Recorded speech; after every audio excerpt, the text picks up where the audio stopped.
পেঁয়াজের ক্ষেত্রে ওরকম কোনো সংকট নাই।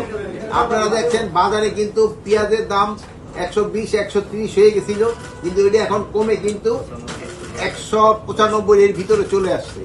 আমাদের কিছু সংখ্যক ব্যবসায়ী তারা পেঁয়াজ আমদানির জন্য আমাদের উপরে অনেক প্রেশারাইজ করছে এবং তারা বিভিন্ন কোর্টেও গেছে যে যেন আমরা পেঁয়াজ আমদানি করি। বাট কৃষি মন্ত্রণালয় থেকে কৃষকদের কথা চিন্তা করে আমরা কিন্তু পেঁয়াজ আমদানি করতে দিই না। যেহেতু আমাদের এয়ার ফ্লো একটা মেশিন আমরা দিছি, এই জন্য কৃষকরা তাদের পেঁয়াজ রাখতে পারছে।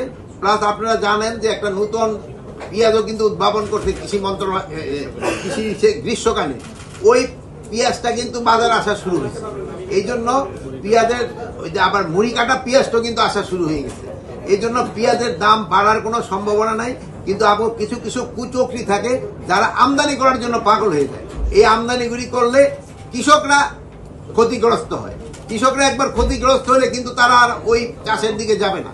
এই জন্য আমাদের সব সময় কৃষকদের দিকে তাকাতে হবে, যেহেতু তাদের কিন্তু প্রতিবাদ করার ক্ষমতা ওরকম নাই।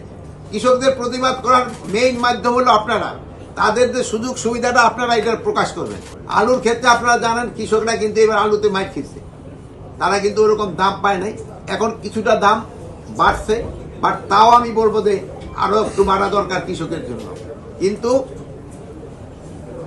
আর কিছু আমরা ভাবছিলাম যে কিছু আলু হয়তো আবার নষ্ট হয়ে যায় কিনা, এই জন্য আমরা কোল্ড স্টোরগুলিকে 15 নভেম্বর ভিতরে তাদের সব কোল্ড স্টোর সাধারণত তারা খালি করে ফেলে।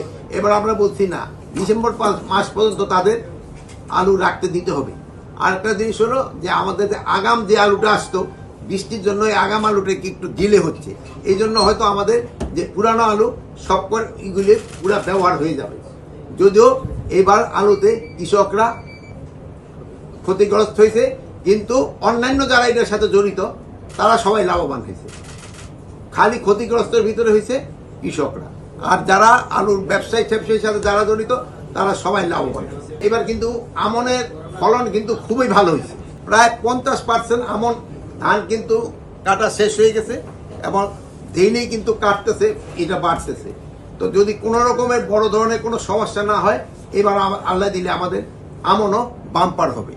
যেটা আমাদের আপনারা জানেন যে এর আগে আমাদের যে এই বড় ধান হয়েছিল প্রায় 15 লক্ষ টন, আমাদের এস্টিমেটের থেকে বেশি হয়েছিল। আমনও এরকম আমাদের যে এস্টিমেট করা আছে ওর আল্লাহ দিলে বেশি হবে। প্লাস সার, আমাদের পর্যাপ্ত পরিমাণ সার মজুদ আছে, কিন্তু তারপরেও কিছু কিছু দুর্নীতি বা বিভিন্ন জায়গায় সারের দাম বাড়ায়। এই জন্য আমি অলরেডি ইনস্ট্রাকশন দিছি, আমাদের অফিসাররা এটার ক্ষেত্রে পুরা নজরদারি করবে।